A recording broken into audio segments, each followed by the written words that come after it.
ಒಬ್ಬರಿಗಾಯಿತು ಇಬ್ಬರಿಗಾಯಿತು ಅನ್ನೋದು ಬರೋದಕ್ಕಿಂತ ಹೆಚ್ಚಾಗಿ ಇದಕ್ಕೆ ಒಂದು ಫುಲ್ ಸ್ಟಾಪ್ ಹಾಕಬೇಕು. ಹಾಕ್ಕೊಳ್ರಪ್ಪ ಫುಲ್ ಸ್ಟಾಪ್. ಯಾಕೆಂದರೆ ಕರ್ನಾಟಕದ ವಿಧಾನ ಮಂಡಳ ಏನಿದೆ ಒಳ್ಳೆ ಹೆಸರಿದೆ, ಅದರಲ್ಲಿ ಬಹಳ ಗೌರವವನ್ನು ಸಂಪಾದನೆ ಮಾಡಿರ್ತಕ್ಕಂಥದ್ದು. ಈ ಸದನದ ಸದಸ್ಯರು ಬಹಳ ನಮ್ಮ ತಂದೆಯವರು ಕೂಡ 52ರಲ್ಲಿ ಮೇಲ್ಮನೆ ಸದಸ್ಯರಾಗಿದ್ದರು. ಬಹಳ ದೊಡ್ಡ ದೊಡ್ಡ ವ್ಯಕ್ತಿಗಳು ಈ ಸದನದಲ್ಲಿ ಸದಸ್ಯರಾಗಿ ಅವರ ಕುರುಹುಗಳನ್ನು ಈ ರಾಜ್ಯದಲ್ಲಿ ಬಿಟ್ಟೋಗಿದ್ದಾರೆ, ಅವರ ಆದರ್ಶಗಳನ್ನು ಬಿಟ್ಟೋಗಿದ್ದಾರೆ.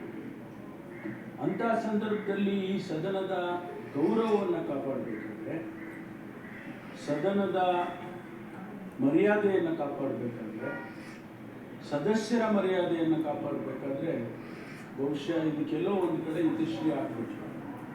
ಇಲ್ಲದೆ ಹೋದರೆ ಇದನ್ನು ಹೀಗೆ ನಡೆಸ್ಕೊಂಡು ಹೋದರೆ ಬಹುಶಃ ಭಾಳಷ್ಟು ಜನರಿಗೆ ಅವರವರ ಮರ್ಯಾದೆಯ ಪ್ರಶ್ನೆ.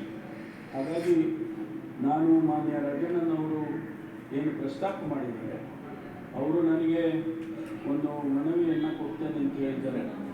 ಆ ಆಧಾರದ ಮೇಲೆ ನಾನು ಒಂದು ಉನ್ನತ ಮಟ್ಟದ ತನಿಖೆಯನ್ನು ಆದೇಶ ಮಾಡ್ತೇನೆ ಮಾನ್ಯ ಸಭಾಪತಿಗಳೇ.